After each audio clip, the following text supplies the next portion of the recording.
You cannot fake your way into a Web3 project and do well. You just can't. You have to believe in it. So like that's our approach to how we hire. It's our approach to how we build our team, just what do we focus on. And I think it's how we source opportunities.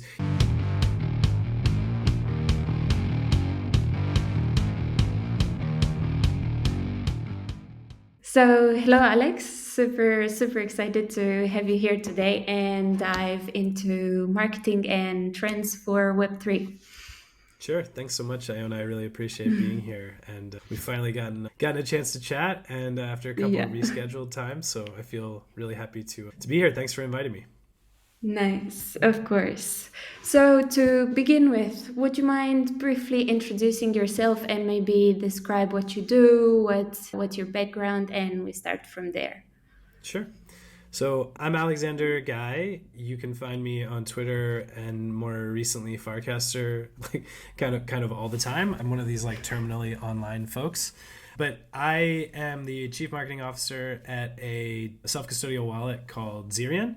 Zerion has been around since 2017. Basically, we started our life as a portfolio tracker looking mainly at like DeFi protocols and assets. And then in May of 2022, we launched our mobile wallet. And then in December of last year, we launched our browser extension. And so now we kind of have like the complete suite of products from portfolio tracking all the way to the wallet itself in your browser as you're used to kind of using and interacting with it. We currently support 14 different networks. So basically, you'll be able to see all of your assets from NFTs to stake positions and liquidity positions all in your wallet, all in one place. So we currently have about 250,000 monthly active users. And I think around almost 1.5, almost 2 million wallets have been created inside Zerion or connected to Zerion since we started. So it's a pretty decent community to work with in Web3, but we've still got a long way to go. Okay, wonderful. So before we get a bit more into Zerion and what you do on the marketing side, I'd be very curious to know more about you on a personal level. Maybe how did your journey in the Web3 space started? If it started when you joined Zerion or if your interest has been around for a long time. So maybe you can talk Sure. a bit about your interest in the space. Yeah, so I have about 12 years marketing in startups experience. So I've been doing this for more than a decade. And realistically, 3 years ago when I joined Zerion, I was starting to get pretty like jaded and fatigued by startup marketing in general, particularly growth. I often think that in Web 2, which I didn't know was Web 2 at the time, in like Web 2 companies, the reliance on ads as a way to grow and get a user base like means that oftentimes what you end up doing is like a lot of optimization for just ads, and that wasn't particularly exciting to me. I was kind of getting tired by that as like kind of the only one of the few routes to grow projects. And so despite working in a number of different sized organizations, from being the first marketing hire and like failing to two times the projects I worked at were acquired. So like I kind of spanned the whole spectrum of the startup marketing route. I was feeling really like, okay, what am I supposed to do? And I have always been somebody who's a collector. I've always been someone who particularly is passionate about sports and sports collecting, so like cards and memorabilia and going to the stadium and things like this. Like this has just been a part of my life for as long as I can remember. So I was kind of like pretty jaded, feeling like I didn't know what I was going to do. COVID hits or starts to hit, and I'm all of a sudden at home a lot, and I find this NFT fantasy soccer game called Sorare. And the concept just like immediately clicked for me. So I knew, whoa, okay, so now I can have this digital collection of NFTs, cards of different players. I can buy prospects. I've always been like into the prospects and this kind of aspect of Football Manager or FIFA and stuff like this. So like that really fascinated me. But then you have this fantasy element on top. So the cards that you collect accrue value in terms of bonus points. They increase in rarity. There's a lot of different interesting elements there. And so basically it just immediately clicked for me. And so I needed some Ethereum to buy Sorare cards at the time, although that's not the case now. And so I started playing around with getting Ethereum. And I was always like somebody who had been adjacent to crypto for some time. I was aware of it for a while. I read this book called Digital Gold back in 2011, 2012. Unfortunately, I was not smart enough to get involved, but I was aware of it, right? And so like it wasn't totally unfamiliar to me when I started needing Ethereum. But what was surprising to me was how quickly I went from like, hey, I want Ethereum to buy these cards and like play this game, to, hey, I'm basically unable to think about anything else besides crypto and web3 and specifically the Ethereum ecosystem. That's kind of still where my interests mainly lie. And so from that on, I started really getting into DeFi, getting sort of just down every rabbit hole you can think of. Again, like in Paris where I'm based, we were locked down a lot. And I had a newborn, just like 3 months old when like the COVID lockdowns really started. And so I was at home all the time and I needed some stuff to do. And I just became really fascinated and like many people, unable to think about really anything else. And so from there, once I had these assets that I wanted to manage, I needed something to make sense of all that. And I found Zerion as a product that I was using. And I was just immediately, this is a great product. Wow, what a team, what a great tool.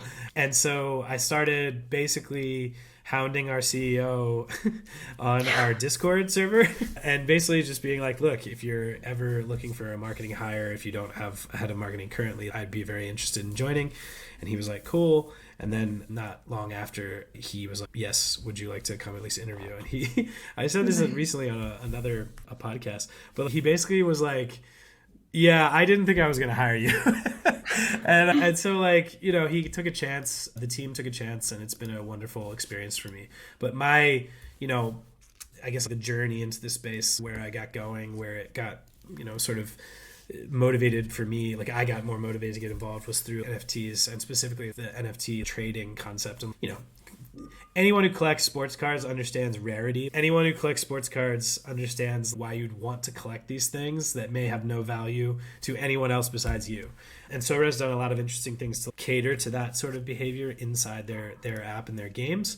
And so like for me, it's just been this 3-year journey now that I just love and feel extremely, excited and fortunate to be a part of all this stuff. So nice. Yeah, that's kind of my origin story, I guess.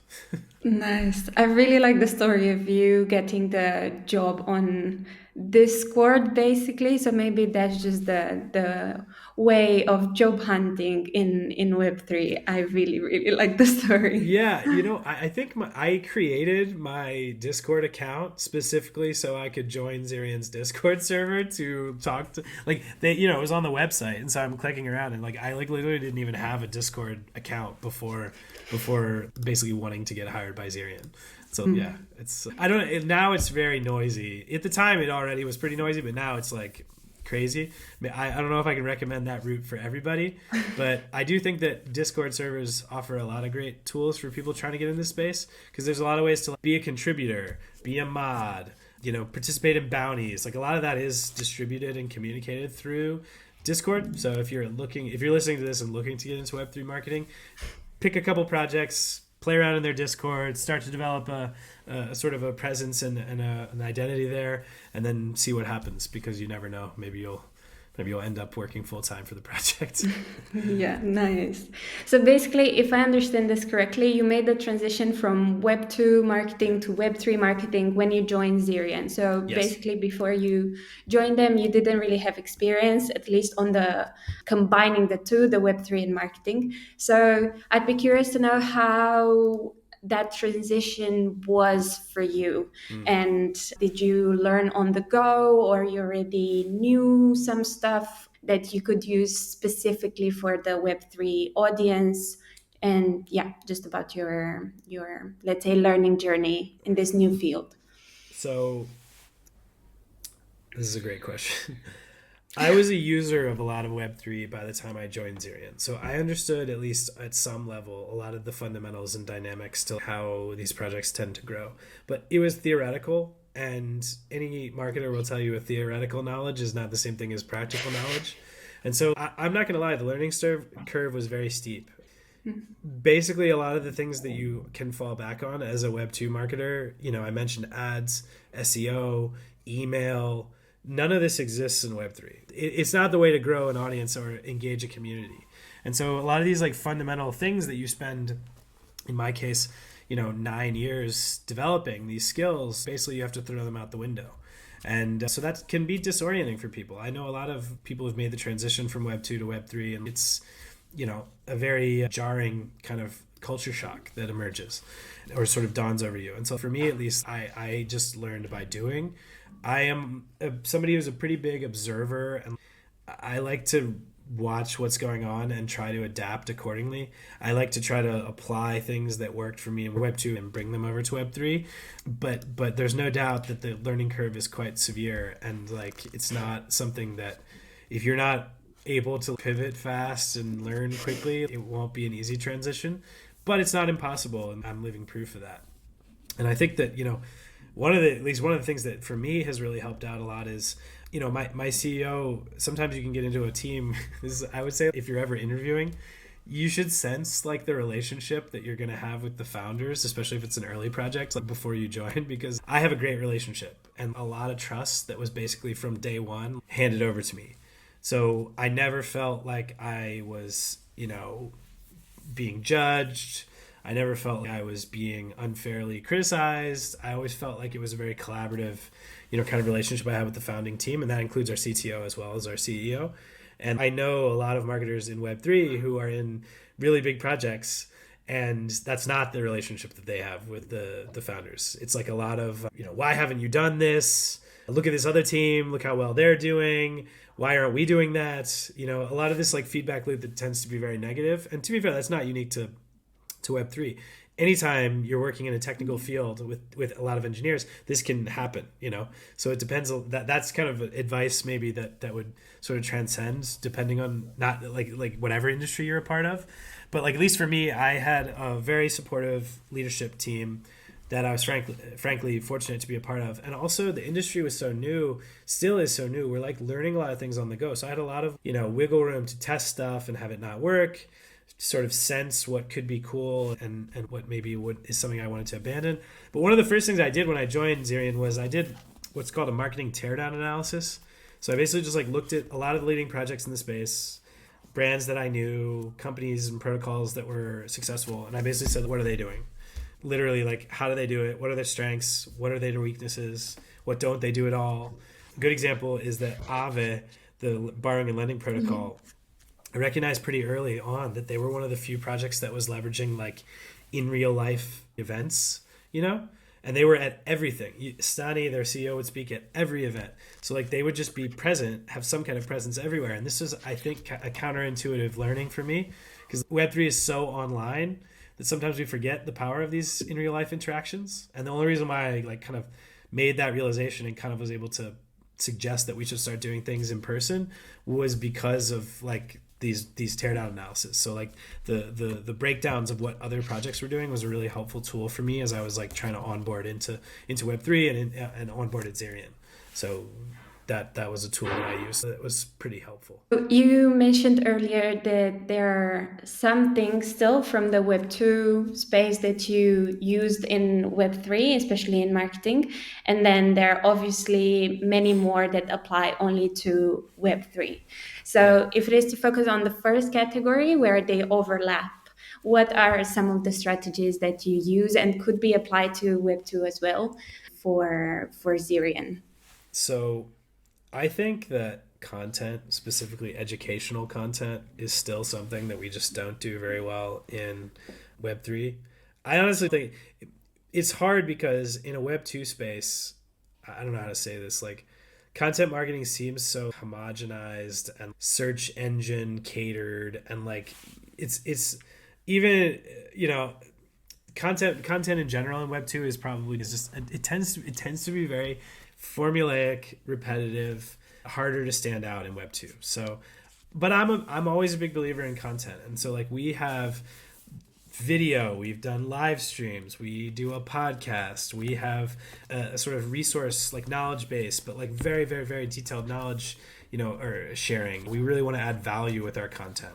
We've done bi-weekly now, but for a while we were doing weekly community calls on our Discord that would get between 3,000 and 5,000 people logging in. We've done Twitter Spaces. We really have invested a lot in trying to use content and figure out what content can do to help us grow and reach a larger group of people. And mainly the focus of our content is typically trying to be education focused. Like, again, we want to add value. We don't want to just like create content for content's sake. This space, Web3, is so, people are still trying to find out what's what. Like, how do we do this? How do I do that? You'd be surprised like how many people who are really, really, really into this space don't know about basic functions like impermanent loss. If you're providing liquidity, what is nonce, like these type of things, like is still like that one is a relatively basic question, and still a lot of people don't know the answer to it.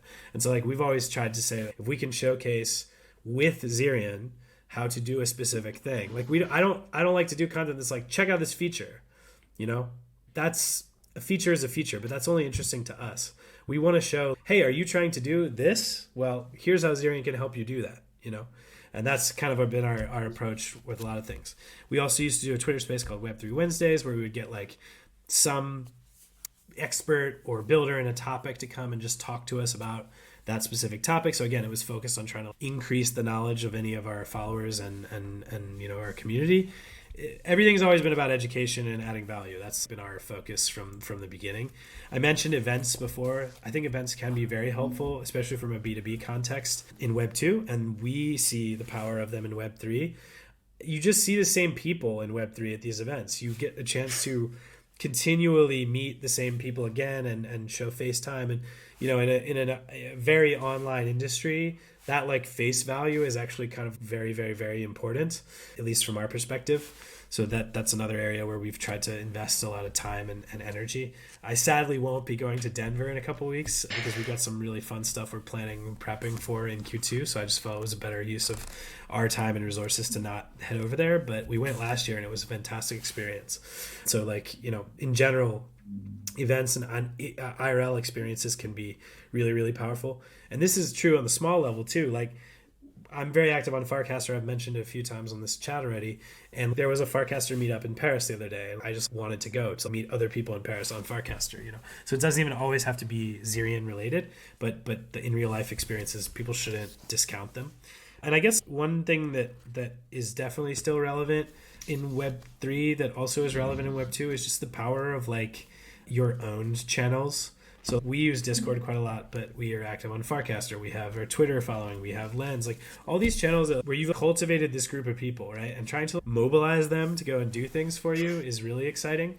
And it's something that we've continued to try to do basically as much as we can, is like try to engage our community to like help us spread the word. We have an ambassadors program. We have a number of different ways to give away. Like we have a premium tier. We give away free subscriptions to Zerion Premium for certain people if they do certain things. Our community efforts are really powerful, I think, and something that's true for Web 2 as well. I actually just think it's a lot harder in Web 2 to mobilize people who are using your product to talk about it. It's much harder in Web 2 to get people to talk about your stuff than it is in Web 3 right now.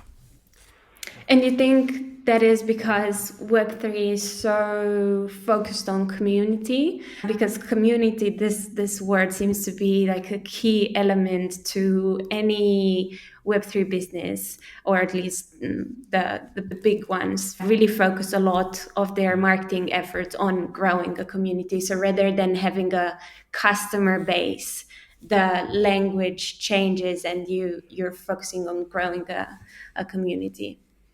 Yeah, I think that the big reason why like it's easier to get people, I think, to talk about your products in Web3 is that so many people have skin in the game. And as soon as you have actual skin in the game, whether it's literally financial asset, like you have financial assets, or if you're like a really heavy user or something, there's a lot of emotion wrapped up in Web3 usage. Developers and engineers and stuff don't want to talk about this, but the reason why crypto is the way it is currently, I believe, is because people are like believers, right? Like the people who are here, even if they believe they're going to make a lot of money, which I think is probably like the least emotional layer of this whole soup, even if that's the only thing you believe it. And I think that belief is basically barely any other industry, where that's true.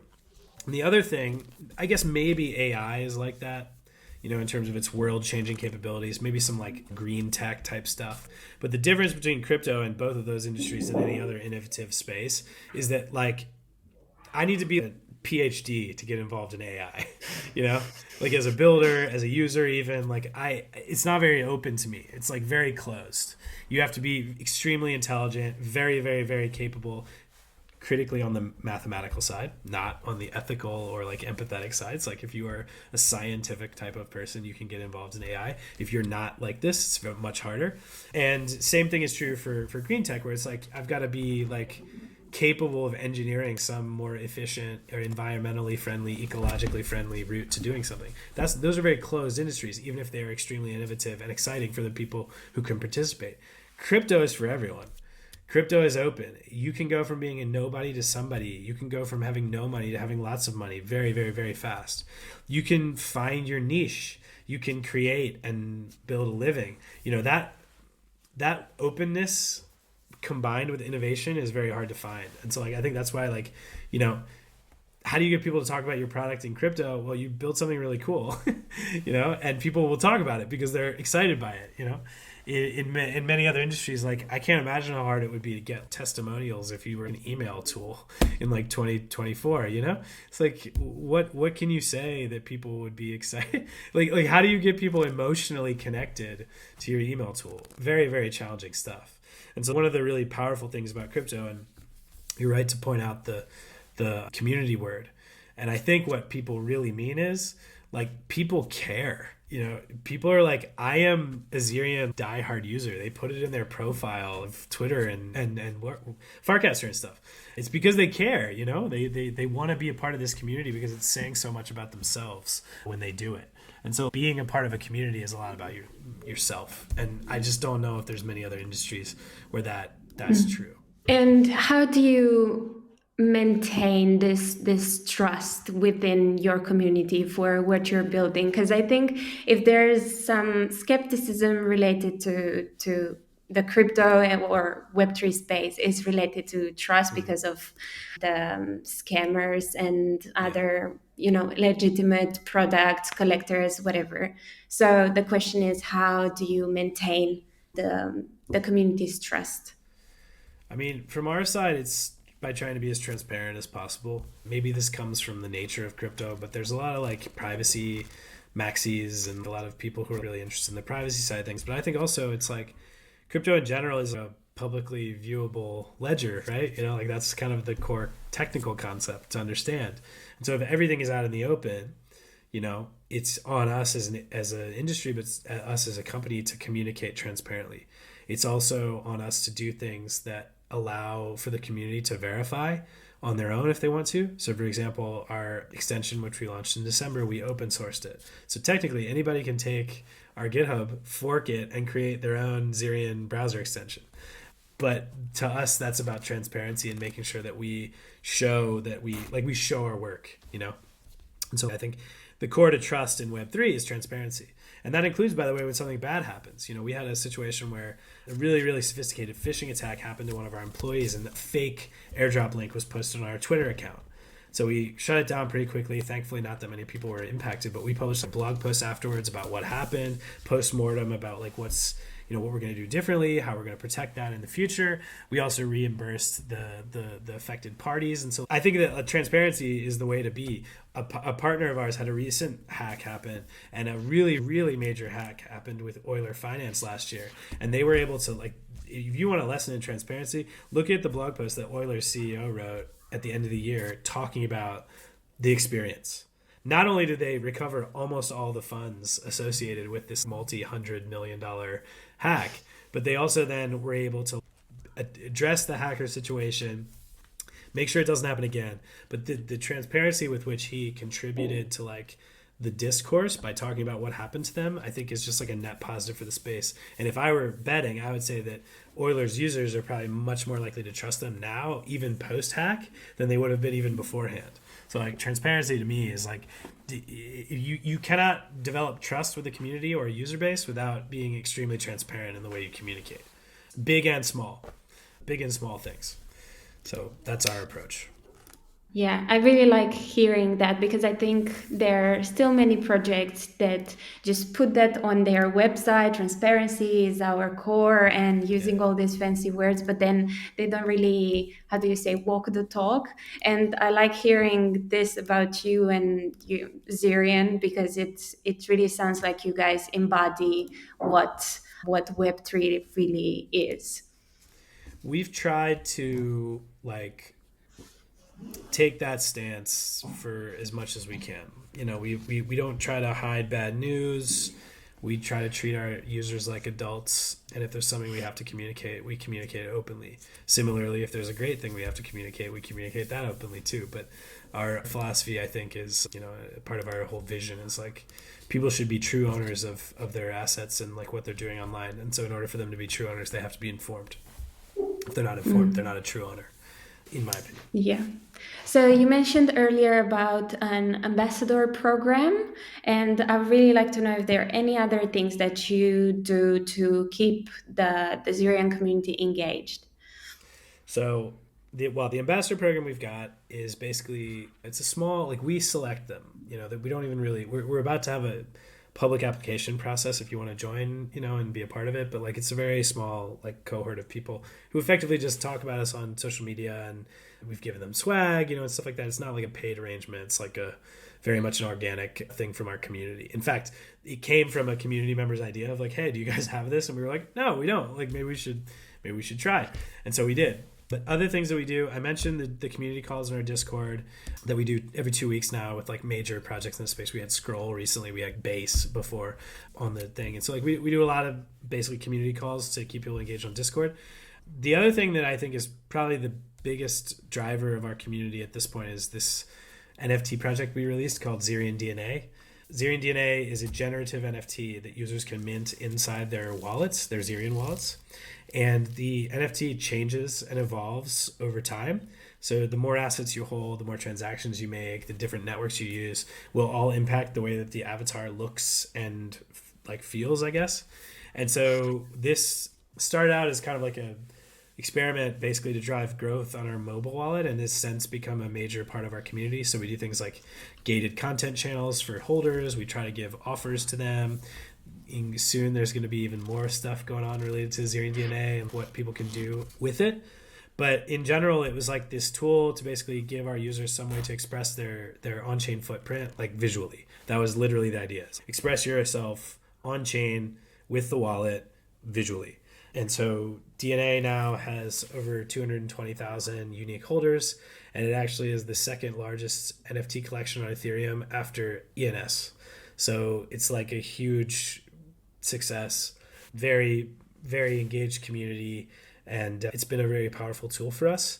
And I don't think any of us expected it. We were sort of let's see what happens, and it ended up being a pretty big deal, and something that we generally go to a lot and try to cultivate as much as we can. Yeah, wow, wonderful. If you'd like to go a bit more into details, because I'd be curious to know what tools did you use to grow this project, and what was your strategy when you started sharing it with your community, and whatever else you think it's necessary about the growth. Well, you said you don't like the word growth, but No, growth is I'll good. use it. No, I like it. I don't have a problem with the growth word. I have a problem with the way it's interpreted by a lot of Web2 founders.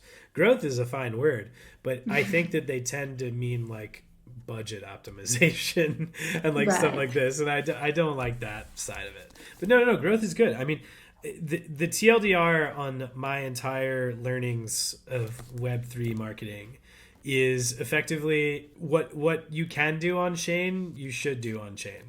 I have this whole idea of on-chain marketing that basically involves a genuine goal of mine is to reach as many wallets, touch as many wallets as possible with the Zerion brand. Those could be Zerion wallets or not. I don't really care at the first level. So we talk a lot as marketers about the funnel, the funnel. And to me, in Web3, that's too limiting, and it caters to a lowest common denominator that you don't have to in Web3. You don't have to just talk to like essentially like the widest possible addressable market you can find. You actually can cater to smaller subsets and cohorts in a way that's really compelling. And the way you do that is with on-chain assets and content. So I mentioned DNA. This is obviously the first major thing that we did from an on-chain marketing perspective, but we since have developed basically a wide array of on-chain assets, from POAPs to videos to podcasts, so audio, to articles in Mirror. And basically the idea that I want is at the outer level. So instead of a funnel, I like to think about a like kind of 360 degree ring. So it's like a circle with like concentric rings inside. And at the very, very center is the Zerion like diehard users who collect everything, who mint everything, who very, very, very are present. But those are few and far between. And so at the further out you get from the center is basically like you can think about it like the degrees of separation maybe from our brand. And so we like to talk about our overall sphere of influence. How big is that like outside circle? And then how do we move people inward? Also recognizing that people are going to move kind of freely between these rings, these circles, these concentric circles. So like maybe someday, there's a new trend. People are in Zerion all the time. They're doing a lot of trades. Then they run out of money or they don't want to do any trades, and so then they drop off for a little bit. Does that mean that person churned? I don't think so. It just means that they've moved a little bit outwards for a while in the ring structure. And so what we need to do is find new ways to bring them back in. Maybe it's with an exclusive mint that you can only get if you're a Zerion DNA holder. And maybe that transaction that they're going to sign is that. They're just going to mint that and then fine, they go away. But maybe when they're back in, they go, oh, actually, maybe I should go and do a couple swaps. Maybe I should bridge and try out this new chain that Zerion just added support for. My idea is, like our whole philosophy is, increase the widest possible TAM, so like the sphere of influence on the outside, and do things that as much as we can push people from all directions into the center, if that makes sense. So it's a very dynamic exercise and much more accommodating to like, I don't know how to say it, like churn is a big topic in Web3. Churn is clearly a problem for us as a wallet, right? Like we don't want people to churn. We don't want people to never come back.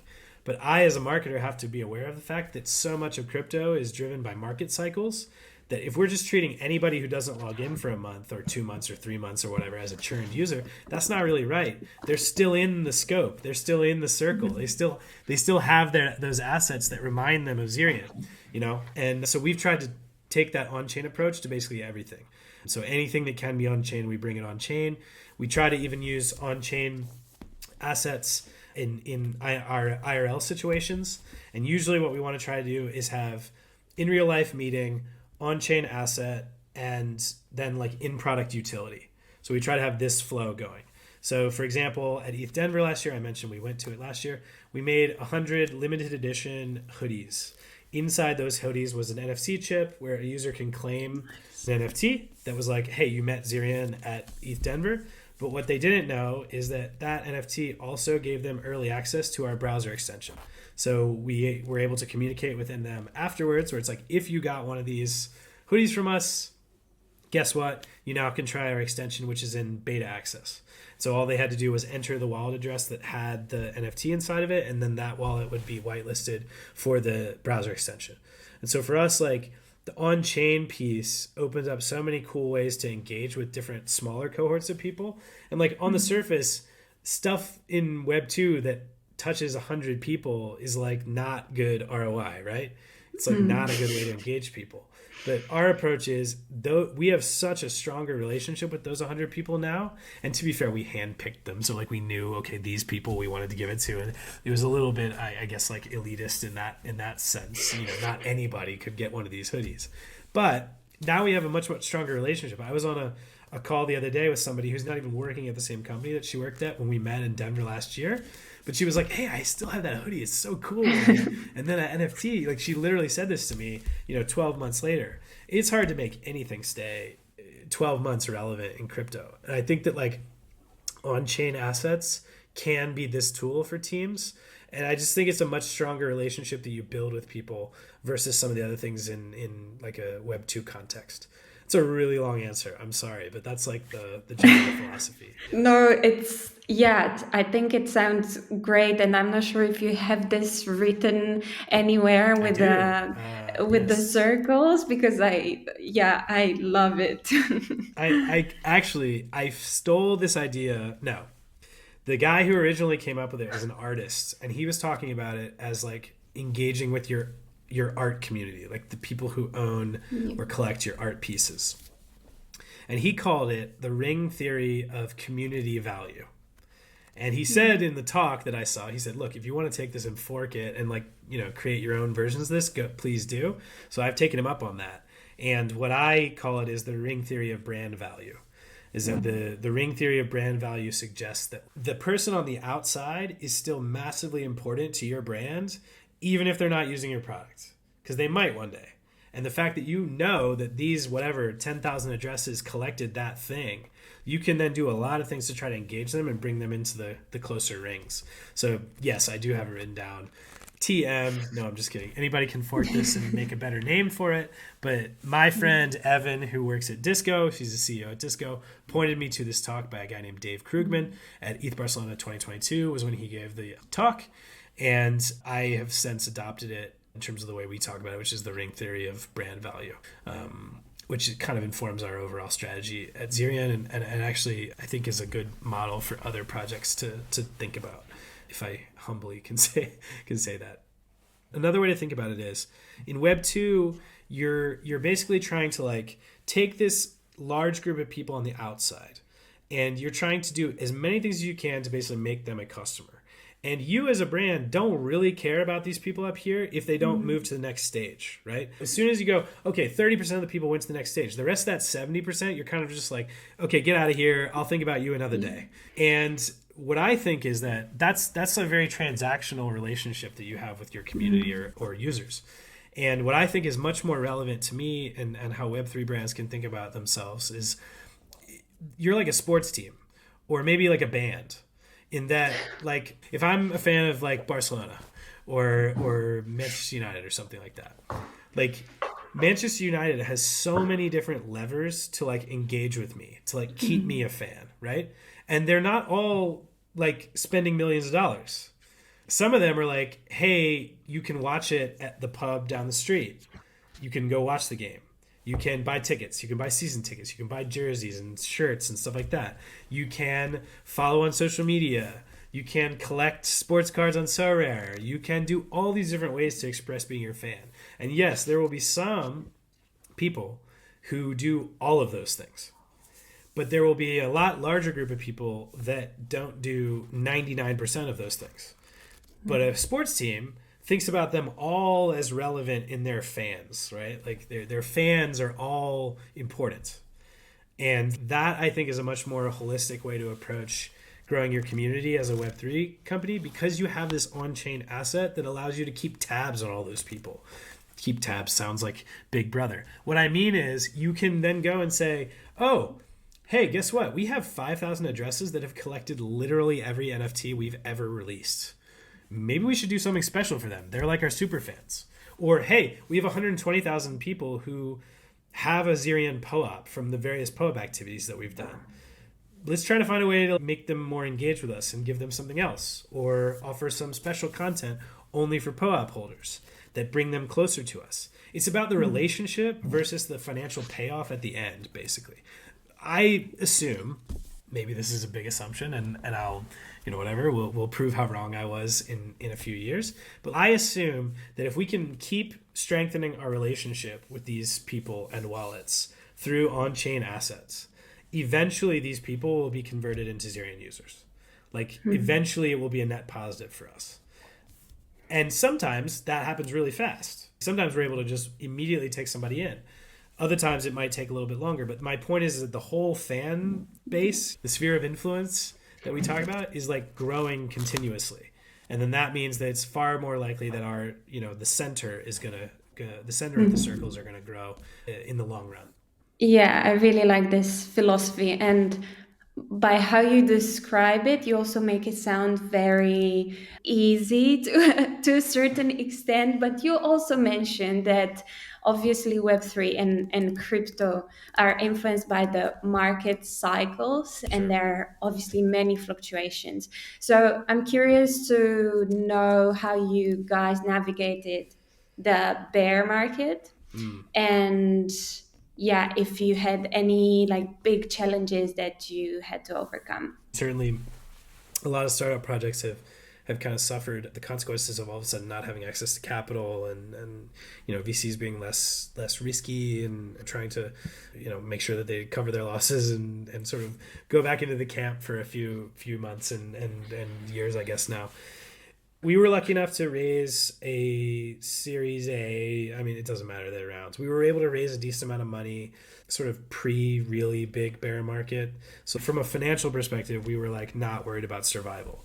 We didn't have to worry about layoffs. We've always been a pretty small, lean team. Like we've never scaled beyond our means from like a people perspective. So we never had like these layoffs or staff reductions and stuff, thankfully, that other projects have had to face.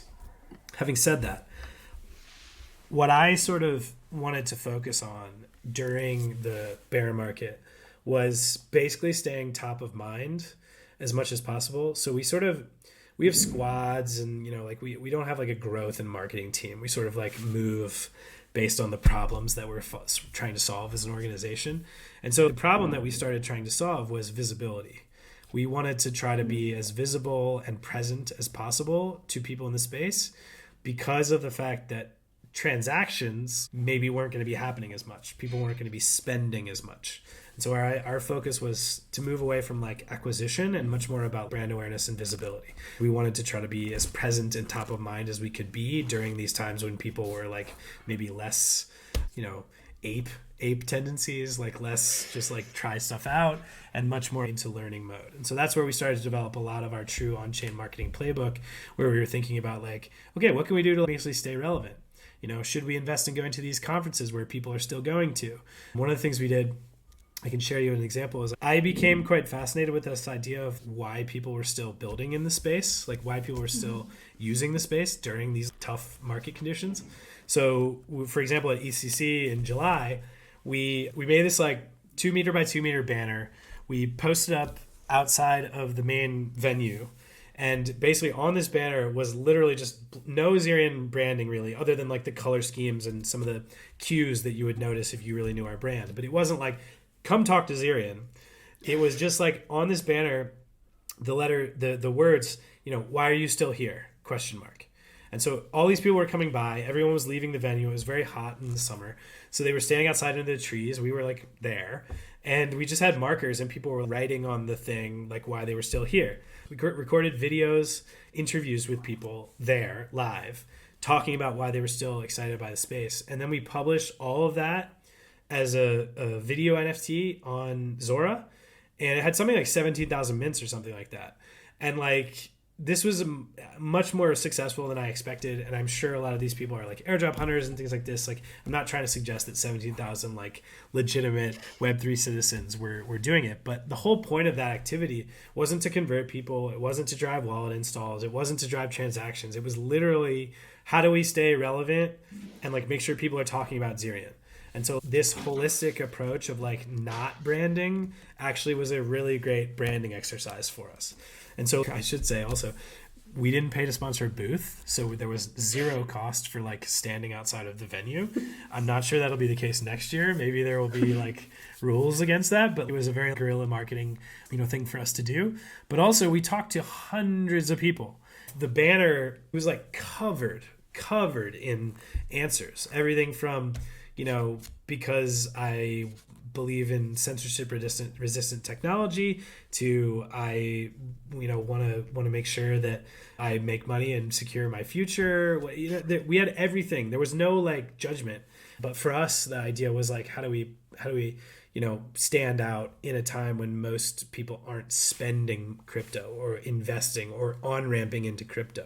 And so that was our focus. So we shifted entirely to thinking about like brand awareness and visibility. We're starting already to see like, okay, maybe we should disband the visibility team and reform as a new entity around a new problem.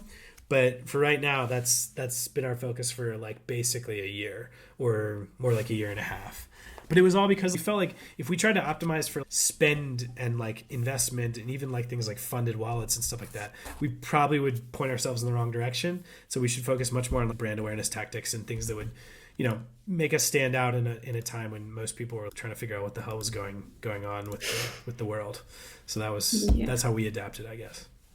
And how many people are in the Zerion team? Because this to me sounds like you're doing a lot of, I would call them experimental strategies that seem to Yes. be working. But I think, or at least to me, sounds like because you have this flexibility in the team and you collaborate across, well, marketing, growth, sales, whatever you want to call them, it sounds to me that that's why it's working, because you have such a collaborative team. Yeah. So, I mean, Zerion has 40 employees total. 85% of them are engineers, and the rest are either HR or marketing. So I have 3 full-time direct reports, and then we have part-time resource from a BD person who is kind of like floating in terms of his reporting structure, as well as a designer who doesn't report to me but does most of our design work especially on like the video and everything else side. And so we have a pretty lean organization, like a pretty small group. It's not a 10-person marketing team. I've got a content marketer who we write content with. I have a social person who we do a lot of social and branding with, and I have a product marketer who handles most of our GTM. We handle most of our GTM process. But even then, it's a pretty lean group, and we mainly, our approach to experimentation is usually with a bit of like data backed, but also a little bit of gut feel. I think that one of the core things that we look for in people we hire is like, we want web3 citizens, and you don't have to be super invested. You don't have to have super tons of money. You don't have to have worked for X project. You don't have to have been in the space for very long, but you have to believe this. You have to believe. Can I swear? I'm sorry if I'm not. That's right. You can bleep me. But you have to believe. You have to be a user. You have to be excited by this tech. You have to like have some corner of this space that you engage with a lot. If you're just like, I want to be in crypto, and then we ask, okay, what NFT collections do you hold, or like have you participated in? Even if you are the best marketer imaginable, I don't think you're right for our team, and I think you're going to struggle in Web3 overall, because you have to be authentic. You can't just be like marketing-y, You have to like really understand this stuff. Farcaster is the best example recently, where it's like, if you come in there and try to be like shilling and just selling stuff, you are not going to get any engagement. It's not going to work for you. The people who are winning at Farcaster right now, the brands that are winning at Farcaster right now, is because they are like believers.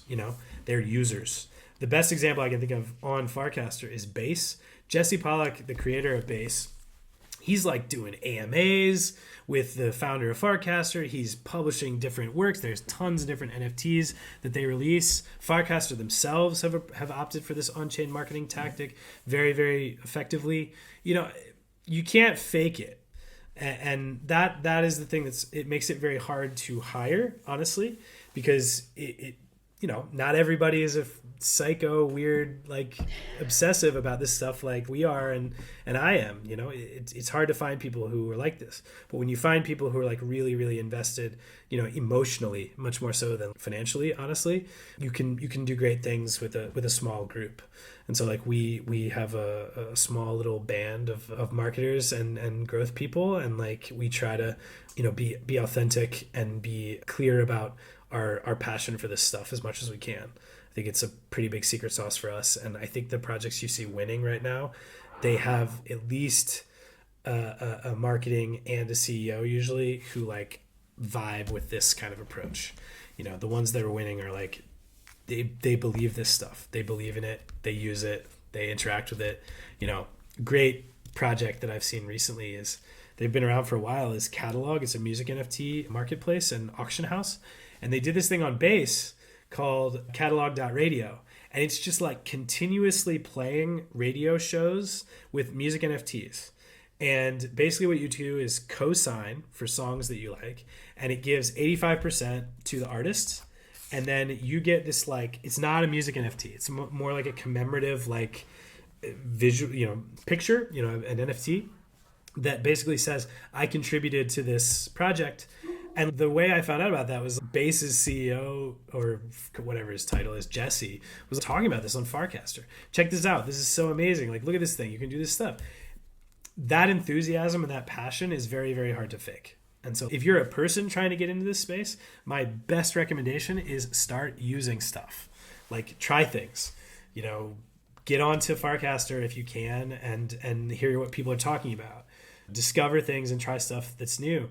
And then, like, once you've wrapped your head around these mechanics, you can start to unpack what your marketing strategy would be, or which projects you might find interesting. That's the other thing, is that, like, working in crypto is way too vague. Okay, what do you do? Are you an infrastructure company? Are you an NFT provider? Are you a wallet? Like, are you a chain? There's so many different things you can get excited by. Are you a game? And so, like, find your niche that's interesting to you and pursue those types of projects, because that's where you're going to get the most upside, because they'll be new and they need you. Trust me, they need marketers, whether they know it or not. They do. They need you. But also, it's where you're going to be able to find that spark inside yourself that allows you to, like, talk the talk and, like, be authentic because you believe in it, because you like it, because it excites you. That's a really important factor for me. If we're interviewing and somebody's got a great resume and I'm like, okay, what's the last thing you did on chain? And they're like, I mean, I bought some Ethereum on Robinhood, like, blah, blah, blah. Like, I'm sorry, that's not, even if it's like, look, frankly, I don't hold a lot of Ethereum, but I'm really excited by music NFTs. It makes sense to me. I understand the model. I started playing around with Base and this thing, da, da, da. If you can talk your way around that and be excited about something in this space, my assumption is you can be excited by a lot of things in this space, which is going to make you so much better marketer, like, for a Web3 company. But if you're like, I liked it because I saw it on, whatever, and I thought this could be the next, industry to get, you can't fake this stuff. You cannot fake your way into a Web3 project and do well. You just can't.